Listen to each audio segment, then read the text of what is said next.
জানুয়ারি থেকে কার্যকর নবম পে স্কেল, সাথে থাকছে পেনশন ভাতা, শতভাগ ও চিকিৎসা ভাতা। ডক্টর ইউনূসের ঐতিহাসিক সিদ্ধান্ত। এই বিষয়টি নিয়ে আজকের এই ভিডিওটিতে বিস্তারিতভাবে আলোচনা করতেছি, তাই ভিডিওটি সম্পূর্ণ মনোযোগ সহকারে দেখার জন্য অনুরোধ রইল। আজ দেশের সরকারি চাকরিজীবীদের জন্য এক অবিস্মরণীয় ও ঐতিহাসিক দিন হিসেবে চিহ্নিত হয়ে থাকবে। রাজধানীর যমুনা ভবনে অনুষ্ঠিত এক অত্যন্ত গুরুত্বপূর্ণ নীতি নির্ধারণী ও বহুল আলোচিত বৈঠক শেষে অন্তর্বর্তীকালীন সরকারের প্রধান উপদেষ্টা ডক্টর মোহাম্মদ ইউনূস সরকারি কর্মকর্তা ও কর্মচারীদের জন্য এক যুগান্তকারী ঘোষণা দিয়েছেন।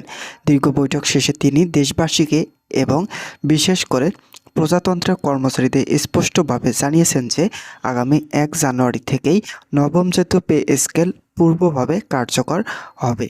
একই সঙ্গে আজকের এই বৈঠকে নতুন বেতন তালিকাও আনুষ্ঠানিকভাবে প্রকাশ করা হয়েছে। এই ঘোষণার মধ্য দিয়ে দীর্ঘদিনের জল্পনা কল্পনার অবসান ঘটিয়ে সরকারি কর্মকর্তা কর্মচারীদের জন্য একটি নতুন ও সম্ভাবনাময় অধ্যায়ের সূচনা হতে যাচ্ছে বলে মনে করেছেন সংশ্লিষ্ট মহল। আজকের এই বৈঠকে নতুন বেতন কাঠামো যে রূপরেখা প্রকাশ করা হয়েছে তাতে দেখা গেছে সরকারি চাকরিজীবীদের জন্য সর্বনিম্ন বেতন নির্ধারণ করা হয়েছে 15,000 টাকা এবং সর্বোচ্চ বেতন নির্ধারণ করা হয়েছে 37,000 টাকা। দীর্ঘ সময় ধরে দেশে চলমান উচ্চ মূল্যস্ফীতি, নিত্য প্রয়োজনীয় দ্রব্যমূল্যের লাগামহীন ঊর্ধ্বগতি এবং জীবনযাত্রার ব্যয় অস্বাভাবিক হারে বৃদ্ধির বিষয়গুলো সর্বোচ্চ বিবেচনায় রেখে এই নতুন বেতন কাঠামো চূড়ান্ত করা হয়েছে বলে বৈঠকে সূত্রে জানানো হয়েছে।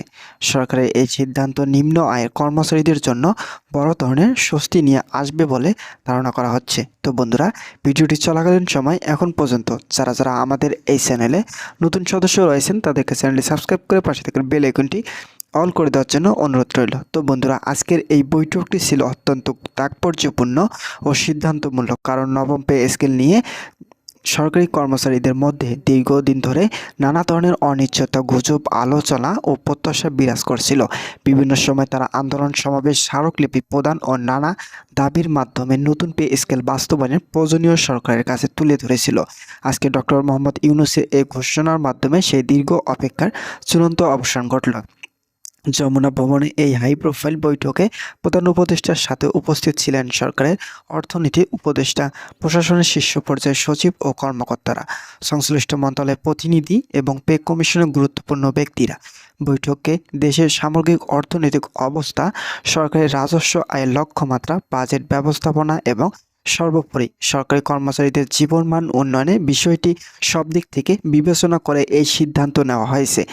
বৈঠক শেষে প্রধান উপদেষ্টা ডক্টর মোহাম্মদ ইউনূস তার বক্তব্যে বলেন, সরকারি কর্মকর্তা ও কর্মচারীরা হলেন রাষ্ট্র পরিচালনার অন্যতম প্রধান শক্তি ও চালিকা শক্তি। তাদের আর্থিক নিরাপত্তা নিশ্চিত করা এবং সম্মানজনক জীবনযাপন ব্যবস্থা করা রাষ্ট্রের নৈতিক দায়িত্ব। তিনি আরও বলেন, নতুন পে স্কেল কার্যকর হলে কর্মচারীদের কাজের প্রতি আগ্রহ ও স্পৃহা অনেক গুণ বাড়বে। এর ফলে প্রশাসনিক কাজের গতি আসবে এবং স্বচ্ছতা বাড়বে এবং জনগণের জন্য রাষ্ট্রীয় সেবার মান আরও উন্নত হবে।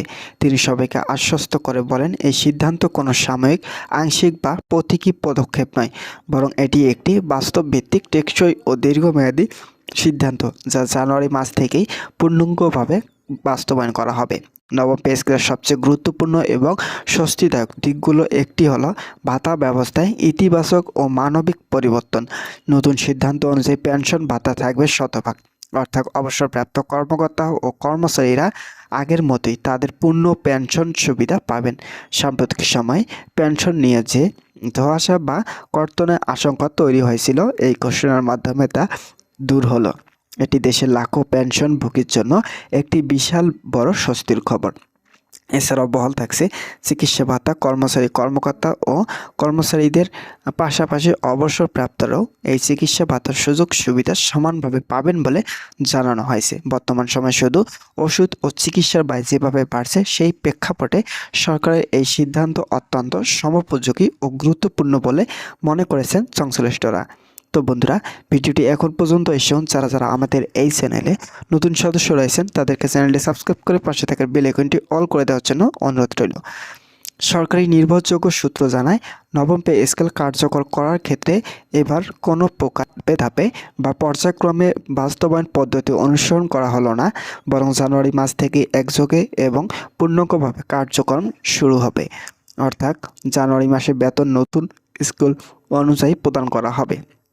এই বিষয়ে প্রয়োজনীয় হিসাব নিকাশ, সফটওয়্যার আপডেট এবং প্রশাসনিক প্রস্তুতি ইতিমধ্যেই জোরসোরে শুরু হয়েছে। বৈঠকে আরও জানানো হয়, সব গ্রেডের কর্মকর্তা ও কর্মচারীরাই এবার নবম পে স্কেলের আওতায় আসবেন। কোনো নির্দিষ্ট গ্রেড বা ক্যাটাগরিকে এর বাইরে রাখা হবে না। এতে করে সরকারি চাকরিজীবীদের মধ্যে সমতা, ন্যায় বিচার ও স্বচ্ছতা নিশ্চিত হবে বলে আশা করা হচ্ছে। এই ঘোষণার খবর ছড়িয়ে পড়ার পরেই সচিবালয় সহ সারা দেশের বিভিন্ন সরকারি দপ্তরে কর্মরত কর্মকর্তা ও কর্মচারীদের মধ্যে স্বস্তি, আনন্দ ও সন্তোষ প্রকাশ করতে দেখা গেছে। অনেকে বলেছেন, দীর্ঘদিন পর সরকার বাস্তবতার উপলব্ধি করে একটি সময়োপযোগী, সাহসী ও জনবান্ধব সিদ্ধান্ত নিয়েছেন।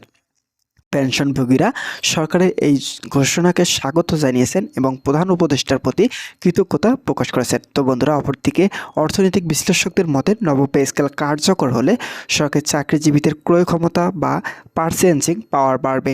এর ফলে বাজারে অর্থের প্রবাহ ও অর্থনৈতিক লেনদেন বৃদ্ধি পাবে, যা সামগ্রিকভাবে দেশের অর্থনীতিতে ইতিবাচক প্রভাব ফেলতে পারে এবং অভ্যন্তরীণ চাহিদাকে চাঙ্গা করতে পারে। তবে একই সঙ্গে সরকারকে বাজার মনিটরিং এবং বাজেট ব্যবস্থাপনায় আরও সতর্ক থাকতে হবে বলেও তারা মনে করেছেন, যাতে মূল্যস্ফীতি নিয়ন্ত্রণে থাকে। এ বিষয়ে সরকারের পক্ষ থেকে আশ্বাস করা হয়।